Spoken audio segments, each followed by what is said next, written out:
So Todd Howard just did an interview with Kind of Funny Games, and I've taken some notes on some key points that I think are interesting. Let's get right into it. Romanceable companions. In the interview, we got confirmation only the Constellation members will be romanceable, which means we have a pick of maybe 4 or 5. If you're focusing on a particular gender, that might be cut down to half. That's a little bit disappointing, but this might be a case of quality over quantity.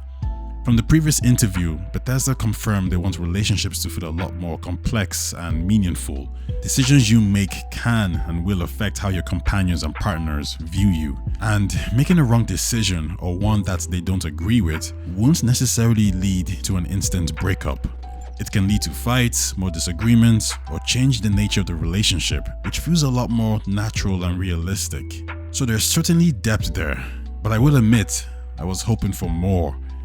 Let's see if my mind changes when the game releases this September. Next point, spaceships and base building. One element of the interview that might have come as a surprise to some people is the confirmation that ship and base building, at least in a large scale, is more of a late game feature. Todd mentions these modes on the surface will do the basics such as upgrading your weapons, grav jumps, and resource gathering. But to get to the complexity of building maybe a large destroyer or generating economy outposts across a set of systems, that's going to take time, skill, and a ton of resources. So don't expect Megatrons or city-like settlements anytime soon. And personally, I'm fine with this. This will more than likely add to the longevity of the game as people get deeper into Starfield's various systems. Also, if you could do all this early on, expect a broken economy which would effectively ruin elements of the gameplay. So I'm more or less happy with this. Next point, fishing has been confirmed to not be in the game. This really isn't an issue for anyone, and to be honest, I would prefer if Starfield had implemented other mini-like games like pool, racing, or space poker. If you do want to fish though, you may use your axe or other weapons to get the job done. Also, from what we've seen, this game is very resource heavy and will have a ton of ingredients we can obtain just from hunting wildlife and plants. So I don't think creating an extra step for fishing is even needed. Next point, procedural generated planets. I think the main talking point here is quality over quantity meets realism in a sci-fi video game that's meant to be enjoyable. And all that is built on Bethesda's core foundation of player choice. What that really means is Bethesda wants to make a grounded sci-fi game that's based on exploration. So by default, there's going to be billions of planets to explore. And due to the realistic nature of space, you're going to come across billions of barren worlds. And a large percentage of these worlds will have nothing. A small percentage will have resources. And an even smaller percent will have wildlife. The question is, how do you make that fun and interesting while staying true to reality? Well, I think the first thing you do is you accept it's a game, so there's some leeway when it comes to entertainment. But the main thing you do, which I believe Todd explained perfectly, is you give the player choice. We wanted to do the planets because we like to give you that choice. Where do you want to go? You feel like you would want that choice in a game like this. Todd describes it as a menu presented to you. Upon arriving in a system, some planets will have resources, cities, wildlife, and some will have nothing at all.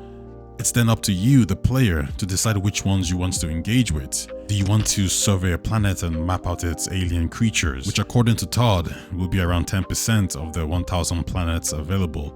Do you want to farm resources for future endeavors, or take in the scenery of one of these beautiful barren planets? It's definitely a difficult thing to balance when considering millions of individuals who play this game and have their own opinions on what's too much or what's too little. But you mitigate all this by granting player choice. I'm happy with the 1,000 planets mark. I might not visit 20% of them, but I know some people who will. I might only service 70% of planets that have life, and you might do 100. I might finish the game in 300 hours, and I'm sure we all know someone who'll still be at it 800 hours later. And that's the key thing here. Play at your own pace, explore as you wish, because ultimately, this is your story. Next point, diversity of biomes. Now, Paris goes on to ask Todd about planet's diversity, and I was really pleased with his response. Essentially, we have the ability to jump from planet to planet, but there's a bit of preparation that needs to go in terms of making sure you have the right equipment to deal with the Scolding temperatures and the planet's radiation. We also received confirmation that you wanderers out there will receive a good amount of credits for surveying planets if you choose to do so. So for those of you who just want to explore and just tick things off your checklist, you don't really need to worry about missing out on legendary items or weapons because you're not particularly interested in combating pirates or saving outposts. Surveying a planet fully will have its own reward system in place, and that might be a feasible way to get through the game from a financial perspective. Next point, one-man army approach. One-man army has more or less been confirmed. Generally, some RPGs let you forgo team or companion assistance, but you receive additional health or weapons instead. So those of you who want to do a solo playthrough, that is possible here. Next point, side missions. Todd was questioned on side missions here, and the answer he gave is more or less what we all expected. There will be generated missions nearby when you go to an outpost or speak to people on random planets. The hope has always been that these fetch quests have minor interesting stories as a backdrop. You supplement that with good gameplay mechanics and rewards, and most players will be happy to participate. But there are more detailed and complicated side quests, so expect to venture off the path on a regular basis. Next point, vehicles.